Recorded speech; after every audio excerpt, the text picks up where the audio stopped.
Hoy hemos elegido como imagen del día la comparecencia del consejero de Medio Ambiente en las Cortes para hacer balance de la campaña de incendios. La imagen no llama la atención, pero nos remite a otras que sí que lo hacen, por desgracia. Las de los incendios de este año que han arrasado 40.000 hectáreas en nuestra comunidad. Es el triple de masa forestal calcinada que la media de la última década. 6 de cada 10 incendios fueron intencionados. El consejero vinculaba ese aumento con las condiciones climatológicas.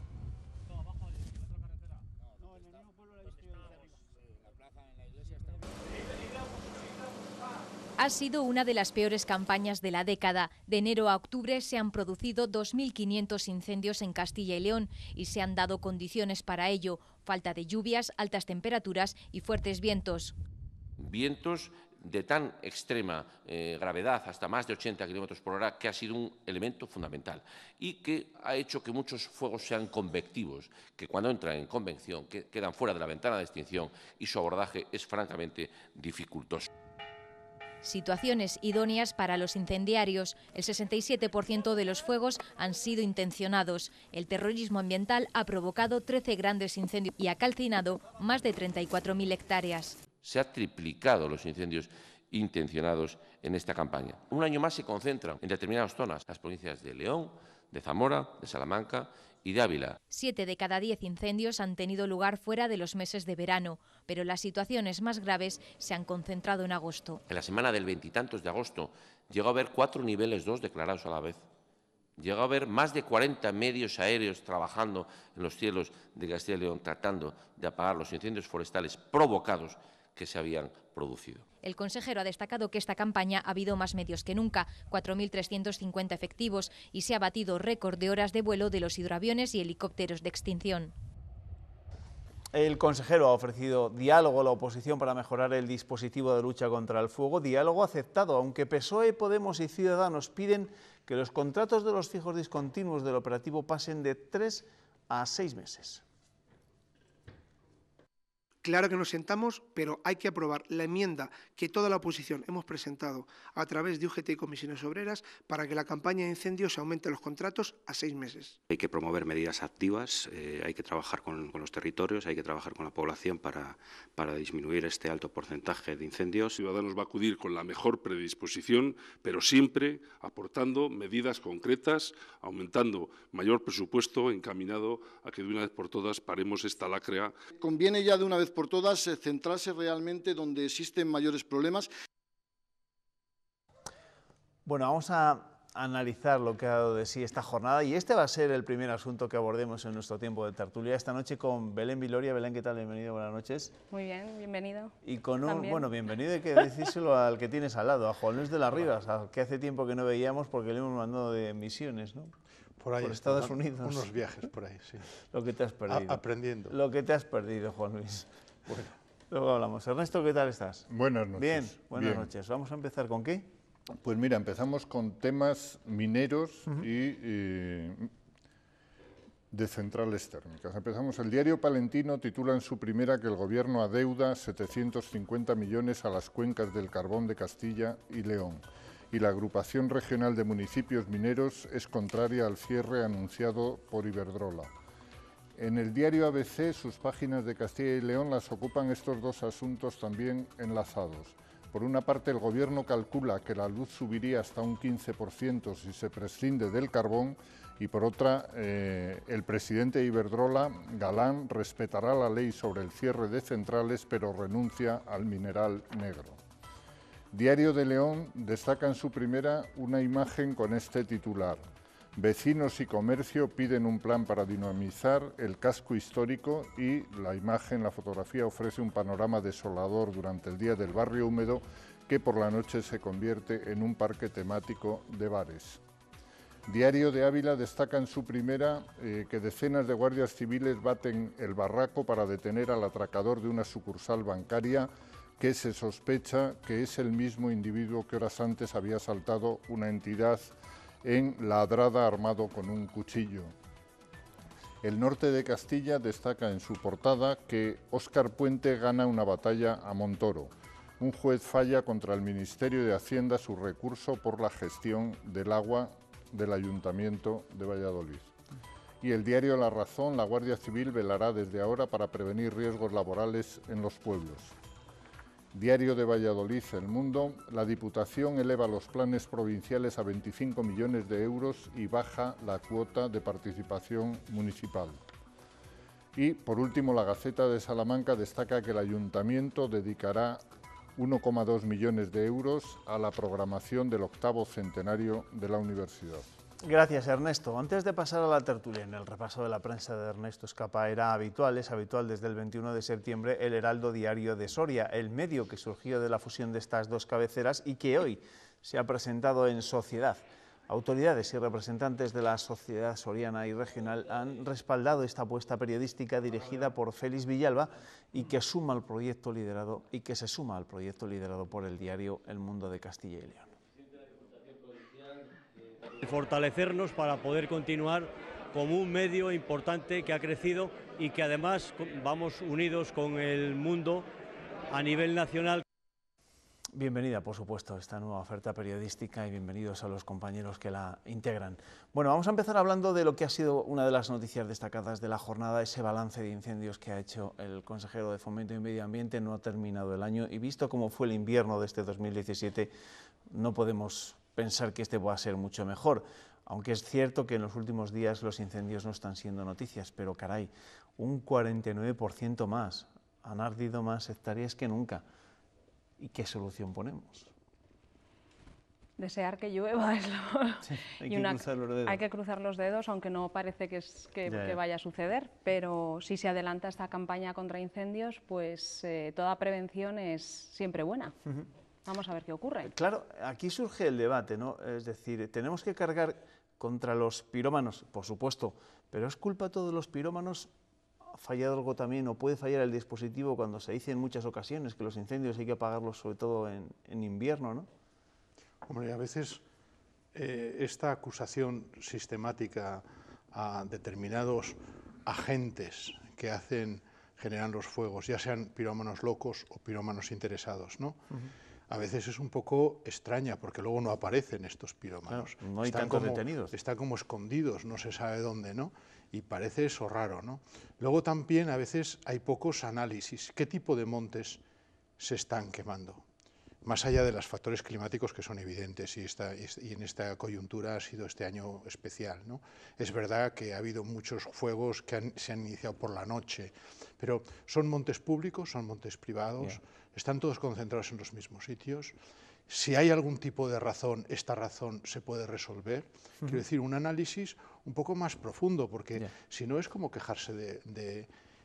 Alguien debería hacer este tipo de análisis. Y luego también por regiones. Es verdad que hay zonas que han estado más afectadas por el fuego que otras zonas. Y hay bosque en esta región por todos lados. Claro, y en ese análisis nos suele faltar la referencia, y lo hacemos muy a menudo, Ernesto, pues a zonas, a las comarcas de Pinares, sin ir más lejos. Donde no hay ningún Soria, incendio. Burgos, donde no se suelen producir donde incendios. Hubo muchos incendios históricamente, pero hace ya un siglo, en el último siglo prácticamente no ha habido ningún incendio. Cuando se le ha dado valor al bosque, al monte. Bosque, y cuando los vecinos de ese entorno obtienen un provecho.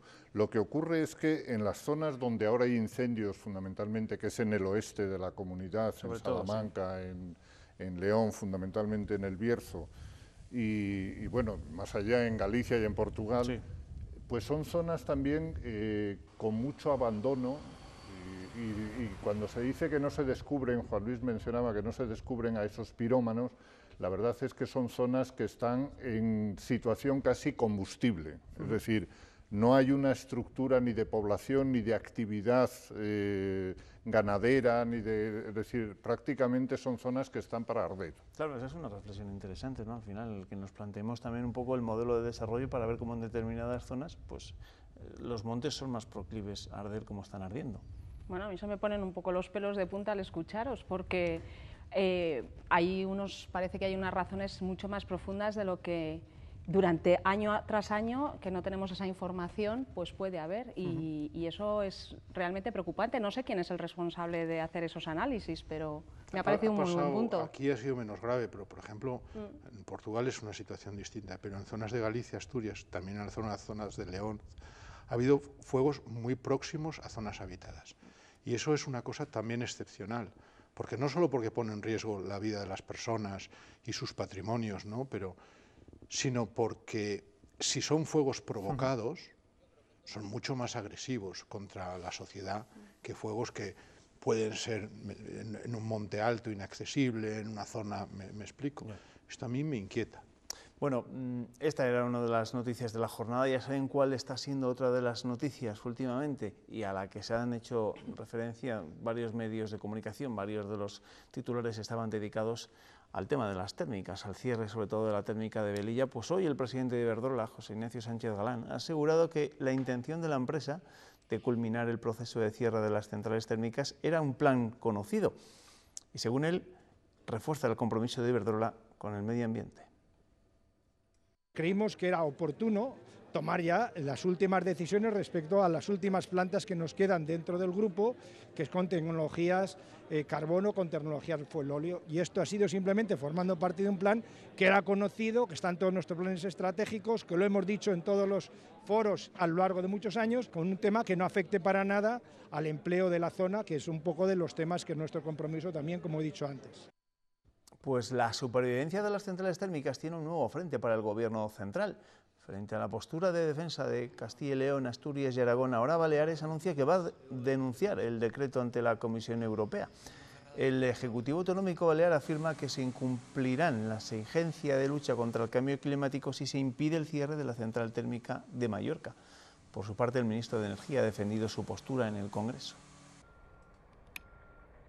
Cerrando las centrales de carbón, como ustedes proponen, en las puntas de invierno hay un 15% más de precio. Y a ustedes les da igual eso, porque eso lo pagan todos los consumidores, con vulnerabilidad o sin ella. Cerrando las nucleares, como ustedes quieren, sube un 25% el precio. Y eso lo sabe todo el mundo, pero a ustedes eso les da igual. Lo que quieren es hacer política, por un lado, muy verde, y por el otro lado decir y acusar al gobierno de que suba el precio. Pues nosotros haremos siempre una política en favor del consumidor, industrial o doméstico. Bueno, la verdad es que en todo este asunto me da la sensación de que seguimos como seguíamos hace muchos años, sin una idea clara del plan energético famoso, de la estrategia energética que necesita nuestro país, y que los partidos acostumbran a hacer mucha demagogia con todo este asunto, ¿no? A mí lo que me llama la atención es que Ignacio Sánchez Galán ha dicho que eran planes ya que estaban y que se sabían desde hace tiempo. Bueno, yo consiento, y que son compromisos. Yo consiento más la demagogia de un demagogo que la demagogia de un empresario, porque no me fío. O sea, aquí del que más sospecho es de Galán. O sea, al que no le creo es a él. El que me parece más interesado es él. Que él está interesado por el medio ambiente en su empresa, me río. Él tiene intereses y defiende los intereses de su empresa. Y a veces en un contexto competitivo, a mí me parece, o sea, que defina la política energética de un país como España, que una de las cosas más difíciles de entender es cómo se calcula la tarifa energética, cómo se les paga a estas grandes compañías. Esta grande compañía tendría que hacer lo que el gobierno dice. Y lo que tendría que hacer el gobierno es echarle un rapapolvo al señor Galán, porque el señor Galán se beneficia de un montón de cosas. Se lo ha hecho el presidente de la Junta. Concesiones de eólicas que se han hecho con una financiación pública extraordinaria, todo el tema del agua, que es un tema de concesión, porque el agua es dominio público, etcétera, etcétera. Entonces, si él puede ser verde, es porque le dejan ser verde. Entonces, cuando él decida cerrar algo, habrá que ver si él puede o no puede. Y entonces, a mí me parece impresentable que un señor como este parezca que es el bueno de la película, en absoluto. Bueno, yo creo que las formas, no estoy para nada de acuerdo probablemente en cómo lo ha hecho, pero no podemos olvidar que hoy, precisamente, además, en la cumbre de Bonn, España se ha comprometido junto a Finlandia, y ya son 26 países, si no recuerdo mal, que forman la plataforma 2050, que es en el que se ha comprometido a descarbonizar totalmente el país. Entonces, si esto es así, el Gobierno tendrá que articular lo suficiente para que esto se haga de la manera adecuada, pero que va hacia ahí es una obviedad, ¿no? El cómo se haga y el cuándo se haga, estoy de acuerdo que habrá que hacerlo de manera pautada y más con las grandes compañías. Eso nos afecta a todos, pero la realidad es que hoy España se ha comprometido públicamente a esa descarbonización. El tema del carbón es un tema, es como lo de las nucleares, es un tema, o como de los coches, ¿no? Es un tema que se está profundamente, el debate cargado de ideología o de trinchera, ¿no? Nosotros vivimos en una región que es productora de carbón y ese producto mantiene unas comarcas que sin el carbón no funcionarían. Esto lo sabes tú mucho mejor que yo, o sea, porque sois de allí. Los leoneses lo saben. Los leoneses lo sabéis muy bien. Y tal. Entonces, ese es un factor que efectivamente el gobierno, lo que no puede ir, y esto también es un problema del gobierno, ir a los foros de medio ambiente desde el Ministerio de Agricultura y Medio Ambiente a decir determinadas cosas y desde el Ministerio de Industria decir otras cosas, desde Presidencia decir otras cosas y desde... Vamos a ver, nosotros a veces vamos a un sitio y queremos ser los más guapos, ¿no? Un señor, si yo fuera chino, o si yo fuera un señor de Montana, o si yo fuera un ruso, no tendría ninguna o un polaco, no tendría complejos en defender el carbón. El carbón, de alguna manera, se puede defender todavía, es defendible, a no ser que la transición energética está bien definida. Pero claro, el problema es que estamos dando palos de ciego. Creo que lo que no se puede es un día decir una cosa, desde un ministerio decir otra, y luego decir otra. Ese es el problema que venimos arrastrando no solo en las últimas semanas, sino desde hace ya bastante tiempo en torno al carbón, que se dicen muchas cosas y a veces son las contrarias, las unas con las otras. Juan Luis de las Rivas ha tenido la inmensa fortuna de haber estado unas semanas en el extranjero y se ha podido evadir del culebrón secesionista.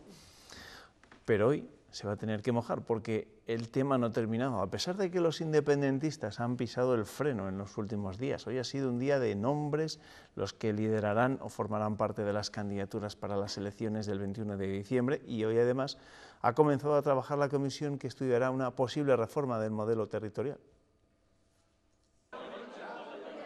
Quedan apenas 24 horas para que concluya el plazo para presentar las listas electorales del 21 de diciembre y empiezan a despejarse las incógnitas entre los grupos independentistas. En el Consejo Nacional del PDeCAT han anunciado la candidatura de Puigdemont, a quien le quedan pocas horas para declarar ante la justicia belga. Puigdemont encabeza la lista de su partido, que concurrirá con el nombre de Junts per Catalunya. Pero el que fuera su número 2 da un paso atrás. Oriol Junqueras ha cedido el testigo a Marta Rovira en un escrito desde la prisión de Extremera. Esta lista incluye también a Carme Forcadell como número 4. Porque siguen siendo los mismos y si gobiernan van a seguir haciendo exactamente lo mismo, que es lo que nos ha traído hasta aquí. Mientras en el Congreso se ha constituido la mesa de la comisión en la que se estudiará el modelo territorial español, paso previo para una reforma constitucional. Nosotros en este momento no hemos venido aquí con la idea de reformar la Constitución. A la cita no han acudido los partidos nacionalistas, ni tampoco Unidos Podemos. Proponer una comisión territorial mientras varios consellers del Gobierno de Cataluña están en la cárcel, pues hombre, a lo mejor no es el momento más sensato. Las fuerzas políticas que no han estado presentes hoy se sumen cuanto antes. Yo estoy convencida de que así va a ser. El presidente ha citado a la mesa y a los portavoces para el jueves de la próxima semana para comenzar a confeccionar el plan de trabajo. ¿Auguráis algún éxito de esta comisión? Y os lo pregunto por dos circunstancias. Primero, porque en ella no están ni Podemos ni los grupos independentistas. Y segundo, porque el Partido Popular, que parece que asumió su constitución como el peaje que había que pagar para que el PSOE apoyara la aplicación del 155 ahora, y ya le han escuchado a nuestro paisano, al diputado por Salamanca, Bermúdez de Castro, que no están mucho por la labor de reforma de la Constitución. Y claro, cambiar algo en el modelo territorial sin modificar la Constitución o sin reformarla es bastante complicado, ¿no? ¿Va a tener éxito esta comisión? Un gran economista que es el padre del liberalismo, dicen algunos, que se llama Hayek, ¿no? Escribió un pequeño artículo diciendo ¿por qué no soy conservador? Y él decía, porque los conservadores son alérgicos a las reformas. Yo viendo a este señor digo, ¿por qué no soy conservador? O sea, pues porque te escucho y salgo corriendo. Es decir, si algo está claro es que hay que cambiar las cosas.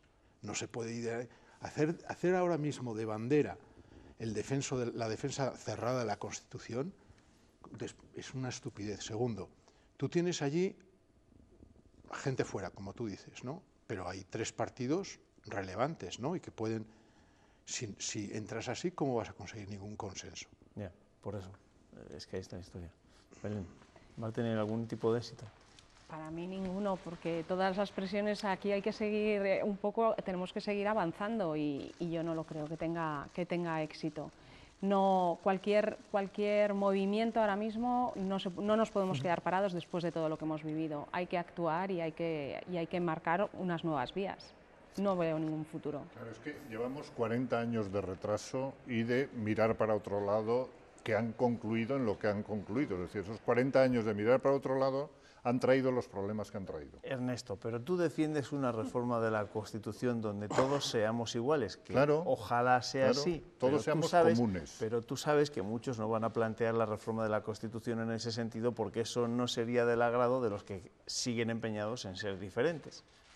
Sí, esto está claro, pero el reto es ese. Sí, sí, sí. El reto es ese. Yo creo que me parece que hay una actitud de nuevo a corto plazo, es decir, en la reforma que dices tú, Ernesto, es una reforma, llevamos 40 años, tenemos que pensar en los siguientes 40. Pero eso nadie, la gente está pensando en el 21D. Ahí está. Y en si va a haber que adelantar las elecciones en el resto. O sea, de repente parece que ese es el tema, el único tema. Claro, así no vamos a arreglar nada, porque todo el mundo va a amarrar.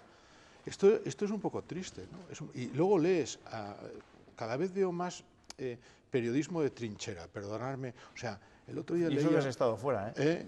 Entonces, pero dices, se ha visto mucho. Pero, digo, vamos a ver, está claro que el Estado, el modelo que tenemos, tiene algunas virtudes, o muchas, y tiene muchos defectos, ¿no? Claro, no puede ser que de repente haya gente que se caiga del guindo diciendo que se está acosando a los niños con la educación, ¿no? Y que hay pobres padres en Baleares que sufren, que están hasta un ataque de nervios, ¿no? Y hayan caído del guindo ahora en esto y sin embargo no propongan ninguna reforma, en el sentido que sea. Yo creo que el otro día escuchaba, esta mañana creo a Solchaga, el otro día escuchar a Borrell. Joder, estas personas ya de cierta edad, ¿no? Son las únicas que dicen, a las que yo entiendo. No sé si yo soy también más cerca de esta edad. Los jóvenes, desde luego, no están diciendo nada interesante. Suelen ser los que dicen lo que piensan. Eso sí. Y piensan lo que dicen. Viene el segundo apunte también. Y sobre las elecciones, sobre el 21D, os lo pregunto porque hoy se han conocido nombres que se han incorporado en las listas, sobre todo en las listas de independentistas. Carme Forcadell va a ir definitivamente como número 4 de la lista de Esquerra Republicana de Cataluña, una candidatura que no va a liderar Oriol Junqueras, sino que va a liderar la secretaria general de RC, Marta Rovira. ¿Cómo lo valoráis todo esto? Porque entre el independentismo, claro, surge la duda. Si incorporamos a muchos de los presos o de los que están en una situación judicial complicada, puede que cuando llegue el momento de tomar posesión de sus escaños estén inhabilitados, por ejemplo, y que eso complique las sumas entre los partidos independentistas, ¿no? Pues ha sido una cuestión de practicidad, ¿no? Probablemente de ver que o toman esas decisiones que no las habían considerado hasta ahora, y unos nombres que a lo mejor no estaban encima de la mesa, pues la única manera de salir adelante y de estar presentes es precisamente esa, porque si van a estar todos todavía dentro y entre rejas, pues va a ser complicado. Desde la distancia, Juan Luis, ¿cómo has visto todo este tema y cómo ves esas elecciones del 21 de diciembre? Pues como en Fórmula 1, si tú tienes un coche muy bueno, puedes cambiar el piloto. Necesitas un buen piloto también, pero tienes un coche muy bueno. ¿Qué quiero decir con esto? Que RC, por lo menos ellos, y las encuestas lo dicen, tiene un coche muy bueno y tiene la inteligencia de poner un piloto y mantener el coche. Los demás están a verlas venir, ¿no? Yo creo que ellos saben muy bien, creo que son los únicos, fíjate que yo me siento bastante distante de la postura de RC, pero creo que son los que actúan con más inteligencia en como tú dices, con pragmatismo, ¿no? Ellos son los primeros que han dicho que la situación es distinta, los primeros que han dicho que han dado un paso atrás. Puigdemont y todos estos están todavía, no sé, soñando con monstruos, ¿no? Y estos han dicho pues que vamos a darnos tiempo, ¿no? Pero siendo el presidente. Alguien de los nuestros. En la sesión de control del gobierno no podía faltar la ración catalana. En el Congreso ha habido referencias, por supuesto, a las sospechas acerca de la intervención de hackers rusos en el desafío independentista. Y en el Pleno, en el que no ha faltado, el show del diputado de Esquerra, Gabriel Rufián. Gracias, señora presidenta. Albert Rivera ha expresado su preocupación ante posibles ataques de hackers a las elecciones catalanas. Los enemigos de Europa no descansan. Los enemigos de España tampoco, que son los mismos. Que las elecciones se van a celebrar, a diferencia del llamado referéndum que vivimos el 1 de octubre, en un clima de normalidad y tranquilidad. El portavoz de Esquerra Republicana, Gabriel Rufián, ha exhibido estas esposas para protestar por el encarcelamiento de políticos catalanes. Ya sé que a algunos les encantaría verme con una de estas. Más seria es la advertencia de Ciudadanos si no se equipara el sueldo de policía y guardia civil con el de las policías autonómicas. Ciudadanos no apoyará los presupuestos del 2018. El momento más tenso llegaba por las declaraciones de la UDEF sobre el caso Gürtel. El Partido Popular responde al papel de una organización delictiva. ¿Sabe cómo se llaman los miembros de las organizaciones delictivas, señor M. Rajoy? Delincuentes. Podría contestar ante esta Cámara si es verdad, como ha dicho el señor Riobó, que usted pagó y cobró en B. Y usted y su partido han sido financiados por Venezuela y por Irán. Llevan años ocultándose en lo primero que encuentran para intentar hacernos olvidar. Porque dado que van a la baja los señores de Podemos, lo que yo no me explico es que usted venga a esta Cámara a seguir su estrategia. En este pleno, Rajoy ha anunciado que la recaudación de la lucha contra el fraude fiscal superó los 65.000 millones de euros entre 2012 y 2016, un 48% más que en el periodo anterior. En una interpelación posterior, Montoro ha anunciado que han aflorado 103.000 millones de euros en bienes y derechos en el extranjero. Luego os voy a preguntar por el show, el nuevo show que ha montado Gabriel Rufián esta mañana en el Congreso, pero Belén, esto de los hackers rusos empieza a ser preocupante. Vuelven a ser noticia después de serlo hace un año, cuando se dijo que tuvieron mucho que ver con la victoria inesperada de Donald Trump en las elecciones presidenciales de Estados Unidos. Bueno, es que no solo se dice, sino que se ha llegado a demostrar cómo tuvieron que ver, o por lo menos en el sentido de que esas noticias que lanzaron, las fake news famosas, con las que inundaron todas las redes, pues se ha demostrado que así es. Facebook, Google y Twitter han reconocido que esos días de campaña tuvieron una avalancha absoluta de información. Incluso Mark Zuckerberg al principio dijo que bueno, que no, a lo mejor no era tanto, pero luego tuvo que reconocer, dar marcha atrás y decir que efectivamente había habido una presión y un lanzamiento de noticias falsas que había cambiado el sentido. Además, las tenían bien controladas y siempre desde Rusia. Claro, y ahora la Unión Europea ha sido también la que ha denunciado este asunto porque considera que es preocupante, ¿no?, que al final desde Rusia se intenten aprovechar de determinadas fisuras y problemas políticos que surgen en algún país comunitario, pues para hacer un poco daño, ¿no?, a la unidad e integridad de la Unión Europea. Efectivamente, dicen que es la manera, se está utilizando para desestabilizar en todas las áreas que en el momento que pueda haber división de opiniones y fricción, y ocurre también no solo con temas políticos, sino en todos los países en las democracias que están puestas en duda en África. Las fake news están destrozando a la población. Qué puñeteros, Juan Luis. Oye, sobre lo de Gabriel Rufián, vamos a volver a ver las imágenes. Hace unos días, hace una semana salía con la impresora, ahora sale con las esposas, la semana que viene vete a saber con qué saldrá. Bueno, pero han sido menos contundentes hoy con él. Sí, bueno, es que se ha marchado. Veremos las imágenes. Se ha ido después. Sí, después de montar el circo, ha cogido y adiós, ahí os quedáis. Es una cosa sorprendente, pero claro, yo no sé si hay un organigrama o como una normativa que puede decirle a la presidenta algo, pero desde luego el que se fíe de una persona así, allá él, ¿no? No, de momento no les pueden ni quitar el sueldo a pesar de las pellas. Juan Luis, pero tú tienes que cumplir determinados horarios en la universidad y determinadas obligaciones. Este señor ni siquiera se espera escuchar al que ha interpelado, es decir que... Pues que le apliquen el reglamento. Es que luego hay un entorno tan timorato en el partido del gobierno, sobre todo, que que apliquen la risa, porque desde luego o te lo tomas con sentido del humor o es trágico, ¿no? En esa sesión de control al gobierno hemos visto el agrio debate entre Iglesias y Rajoy, que se producía poco después de que la Audiencia de Madrid anunciara la apertura de juicio oral contra el Partido Popular por la destrucción de los discos duros que Luis Bárcenas guardaba en la sede de Génova. Y no es este el único asunto que afecta al PP, porque hoy hemos escuchado una conversación grabada en el despacho de Ignacio González hace unos meses y que está incluida en la investigación del caso Lezo, a la que ha tenido acceso Europa Press. En esa charla con el exministro Eduardo Zaplana no dejan en muy buen lugar a Mariano Rajoy y a Esperanza Aguirre. Es igual que Mariano Rajoy, pero igual. Uno es un tío con complejos hijo de puta y la otra es una tía con... Pero solo tienen una cosa aquí, que es ellos. Rajoy quiere superar a Franco en la presidencia del gobierno. A ella todo le importa un pito salvo él.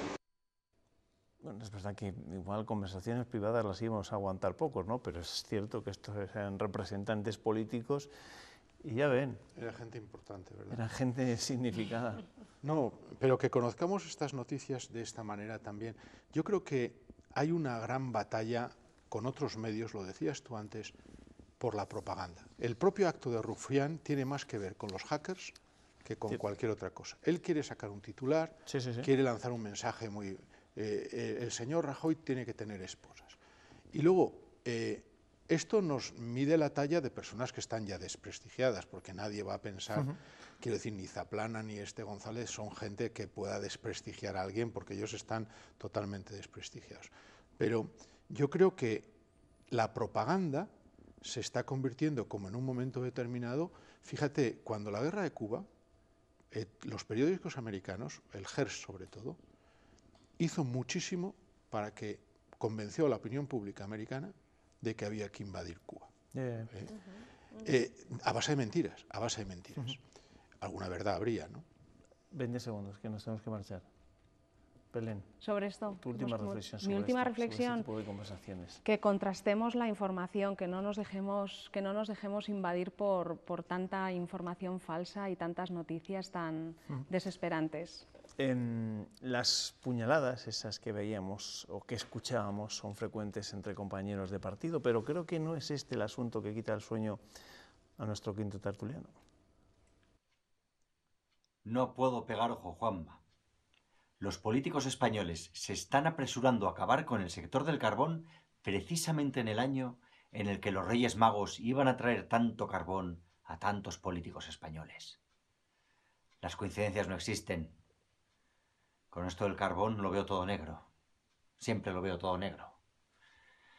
Y es que no son horas, Juanma. No son horas. No lo son, no lo son. Una noticia de esta noche. Suspendida una inyección letal en Ohio después de 30 minutos sin hallar la vena del condenado. Es la tercera vez en la historia de Estados Unidos que se aborta una ejecución ya iniciada. Pobre. Caray, sí. Bueno, que nos tengo que despedir. Gracias, Juan Luis. Gracias a ti.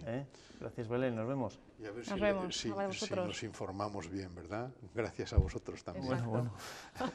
A veces sí, a veces no. Ernesto, aquí te espero mañana, ¿vale? Hasta mañana. Una pausa para la publicidad. Después tenemos que hablar del Congreso del Juego que se ha celebrado estos días en Zamora. Hasta ahora.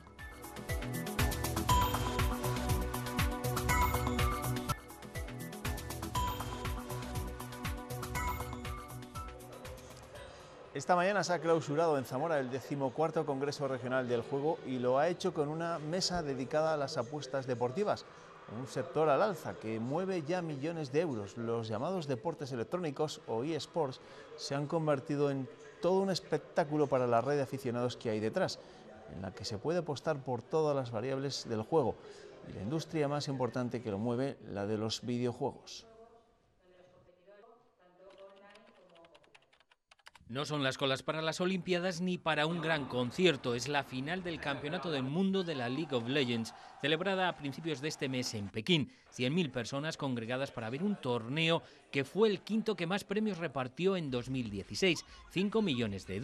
El primero fueron 20. No solo está el tema de eventos, premios y patrocinio, sino que están las ventas de videojuegos, periféricos que utilizan. Estos chicos son capaces de gastarse una cantidad interesante de dinero por tener una memoria, un procesador o unos cascos que sean perfectos. Según la consultora Deloitte, hay 200 millones de jugadores en el mundo, 14 en España. Facturan $700 millones, que será el doble en 2020. En 2016, el mejor jugador ganó en premios más de 20 millones. España, novena potencia, tiene mucho atractivo. España es un negocio creciente en mayor medida que el resto, puede ser una palanca fantástica para hacer crecer el número de personas que viajan a destinos turísticos. Los eSports, los deportes electrónicos, también requieren centros de entrenamiento, plataformas de juego, desarrollo de contenido o realización de los propios eventos y abren nuevas posibilidades. Se están empezando a adivinar incluso carreras o profesiones que hoy no existen, gente que en el 70% están entre los 16 y los 35 años, con todo lo que ello significa. Eso los convierte en un segmento muy atractivo. Tanto como que el uso del nido olímpico de Pekín puede ser un augurio. Se está estudiando incluirlos en los Juegos de París 2024. Este congreso se ha convertido en una cita de referencia en materia de juego en el ámbito nacional. Luis Miguel González Gago es el director de Ordenación del Territorio y Administración Local de la Junta y además la Consejería de Presidencia ocupa el cargo de vicepresidencia del Consejo de Políticas del Juego a nivel estatal. Luis María, ¿qué tal? Bienvenido, buenas noches. Muy buenas noches. Bueno, ¿con qué conclusiones se queda de lo que ha sido este 14º Congreso Regional del Juego? Pues yo creo que la principal conclusión que podemos sacar es que el mundo empresarial del juego hoy en día en Castilla y León y en el conjunto del Estado español es un sector empresarial normalizado, regularizado y regulado después de su despenalización a partir de 1977 y que hoy en día el juego hay que aceptarlo, admitirlo, tenerlo bien regulado y es un sitio en el que uno va a divertirse, a socializar, a relacionarse con el resto de personas. Y hablando de esa regularización, ayer escuchábamos al vicepresidente de la Junta dirigirse a esos empresarios y garantizar el compromiso del Ejecutivo Regional por ofrecer seguridad jurídica a los empresarios en los avances tecnológicos, que también en el tema de apuestas deportivas, bueno, de apuestas en general está avanzando una barbaridad. ¿Qué tipo de mecanismos se pueden ofrecer desde la Junta para garantizar esa seguridad? Sobre todo las demandas siempre de los sectores empresariales, especialmente en este del mundo del juego, que avanza muy rápidamente porque las innovaciones tecnológicas, precisamente donde más pronto se implantan es en este sector. Ellos lo que buscan es que la Administración sea ágil en los procedimientos de modificación de sus normas para poder admitir esas novedades que van llegando. Y un compromiso a medio plazo, aparte de tramitar rápidamente esos procedimientos, de poder de verdad absorberlos y regularlos. En el mundo del juego lo que no está regulado es ilegal y por lo tanto no puede haber un avance sin que la Administración previamente intervenga. ¿Y por qué Castilla y León es pionera en esta materia? Bueno, yo creo que en nuestra comunidad autónoma tenemos unas políticas de juego muy comedidas, siempre estamos en un nivel medio en todos los parámetros a nivel estatal. Hemos sido los primeros que creamos un congreso público de debate donde los ponentes principales de todo el Estado español se acercan a comentarnos sus experiencias, sus necesidades, sus demandas, hacia dónde evoluciona el mercado. En el sector de bingos, por ejemplo, hemos sido la primera comunidad autónoma en regular el bingo electrónico. Es un juego mutual el bingo y a primera hora y a última en las salas de bingo, cuando hay poca gente, dado que lo que juegan es entre ellos, era mejor relacionar las salas y que pudieran jugar esos pocos clientes de muchas salas para tener unos premios, bueno, pues algo más grandes. Hemos establecido políticas muy novedosas sobre juego responsable, promoviendo el que las empresas de Castilla y León, algunas de ellas hayan constituido fundaciones sociales para trasladar también a la sociedad esos beneficios empresariales. Y yo creo que todo esto en el panorama nacional pues también se entiende y las comunidades autónomas nos tienen como ese punto de referencia por esas líneas de avance. El vicepresidente de la Junta pedía ayer en la inauguración de este congreso no demonizar el juego. Recordaba algunos datos que aporta al sector. ¿Cómo repercute el sector del juego en la economía regional?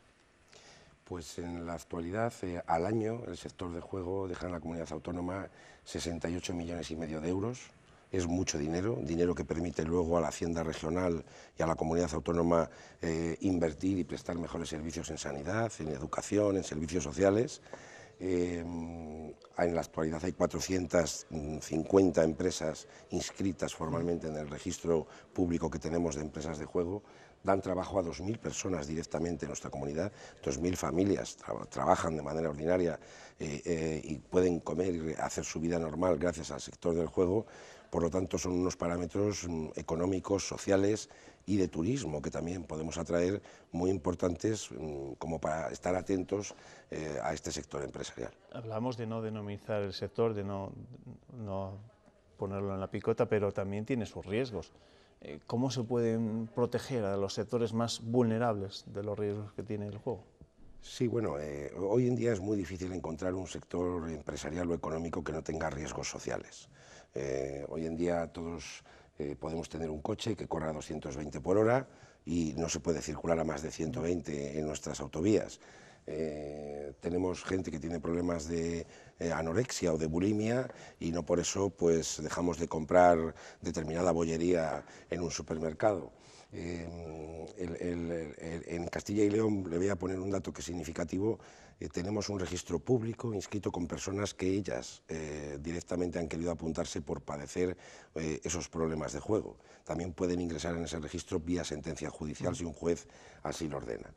Tenemos 634 personas. Por población, dado el número de registro, el número total en toda España de registro de prohibidos, para estar en la media de España deberíamos estar en unas 2.500 personas inscritas. Solo tenemos 634. Esto, lógicamente, no significa que no debamos actuar para proteger y para mirar el bienestar social de esas personas. Pero dicho esto, a la vez eso no puede significar que estigmaticemos esa actividad empresarial como una actividad más nociva o más perniciosa que otras muchas que la realidad moderna nos la da. El mismo móvil, como comentaba el vicepresidente y consejero, hoy en día hay mucha gente enganchada al móvil que incluso por la noche pues no puede dormir porque está todo el rato mandando determinados mensajes. Pero imagino que habrá que prestar especial atención sobre todo a los menores de edad, ¿no? Que también se pueden volver se vuelven muy adictivos a los móviles, a las nuevas tecnologías y quizá también algunos a los juegos. Correcto, sí. Los menores de edad es un sector especialmente al que hay que estar atento. Las normas actuales de protección que tenemos aprobadas en la Junta de Castilla y León para evitar que los jóvenes antes de los 18 años accedan al juego son de una rigurosidad máxima. En el reportaje que hemos visto precisamente se habla de la eSport. Este tipo de juegos electrónicos sobre todo se producen en edades muy tempranas, entre los 12 y los 18 años.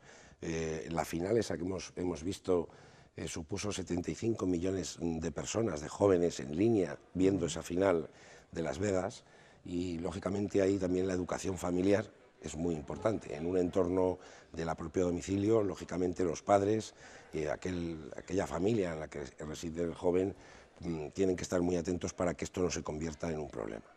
Me decía usted al principio de la entrevista que el sector está muy regulado, pero aún así hay mucho intrusismo. ¿Están preocupados los empresarios por este intrusismo? No, yo creo que la fraude, no sé cómo problemática respecto a que personas no profesionales de este mundo empresarial puedan intervenir es muy puntual y muy localizada. En Castilla y León no tenemos ninguna problemática de juegos clandestinos, por así decir, de juegos que no conozcamos, que no sepamos dónde se practican, cómo se practican y con la garantía de que se practican de acuerdo con las normas. No hay una problemática de fraude. No hay una problemática de juego clandestino. Cualquier usuario que se dirija a un casino, que se dirija a un bingo, a un salón de juego, en nuestra comunidad autónoma y en general en el Estado español, puede tener por cierto que es una actividad perfectamente controlada y regulada. Es más, las propias asociaciones sociales que hay de gente con problemática a nivel estatal, FEJAR, o por ejemplo en la ciudad de Valladolid o en la provincia Ajupareva, reconocen que lo mejor que puede pasar con el juego es que esté regulado. Lo mejor es un juego regulado y bien controlado. Ahora están muy de moda las apuestas deportivas, se puede apostar por todo lo que ustedes se puedan llegar a imaginar. Yo no sé hacia dónde cree que va a evolucionar el sector y de qué cree que van a poder hablar en el 15º Congreso Regional del año que viene. Seguro que saldrán nuevos temas porque, como ya le he comentado, es un sector empresarial muy vivo y en un año aparecen 200 cosas nuevas. Respecto a las apuestas, decirle que en Castilla y León las tenemos perfectamente reguladas. Hemos sido una comunidad autónoma donde hemos sido prudentes a la hora de su implantación. En principio solo se puede apostar en establecimientos específicos de juego, yendo a un casino, a un bingo, a un salón de juego o a una casa de apuestas. En total tenemos en toda la comunidad unos 114 puntos actualmente donde se puede apostar. Todavía en el 2018 quedan por implantar algunos establecimientos más. Llegaremos más o menos a unos 140, 150 en total. Hay otras comunidades autónomas donde las apuestas las han regulado y las han permitido poner en hostelería. Incluso ha habido hace poco una ampliación en una comunidad vecina, en Galicia, para que 2.000 nuevos bares pudieran ofrecer la posibilidad de apostar. Eso en Castilla y León de momento no es así ni hay perspectiva de que a corto plazo se vaya a implantar. Pues ya ven, este sector, el del juego, que es un sector, ya lo han visto, apasionante. Gracias, Luis Miguel González Gago, por acompañarnos esta noche en el Tiempo de Entrevista. Muchas gracias a ustedes. Gracias, buenas noches. Y nosotros ahora lo que vamos a hacer es dejarles con una apuesta segura, con la información meteorológica que conduce, como siempre, nuestro compañero Andrés Gómez. Desde las 7:30, además, les recuerdo que Antonio José Renedo nos contará cómo se despierta este jueves Castilla y León. Gracias, amigos. Que descansen.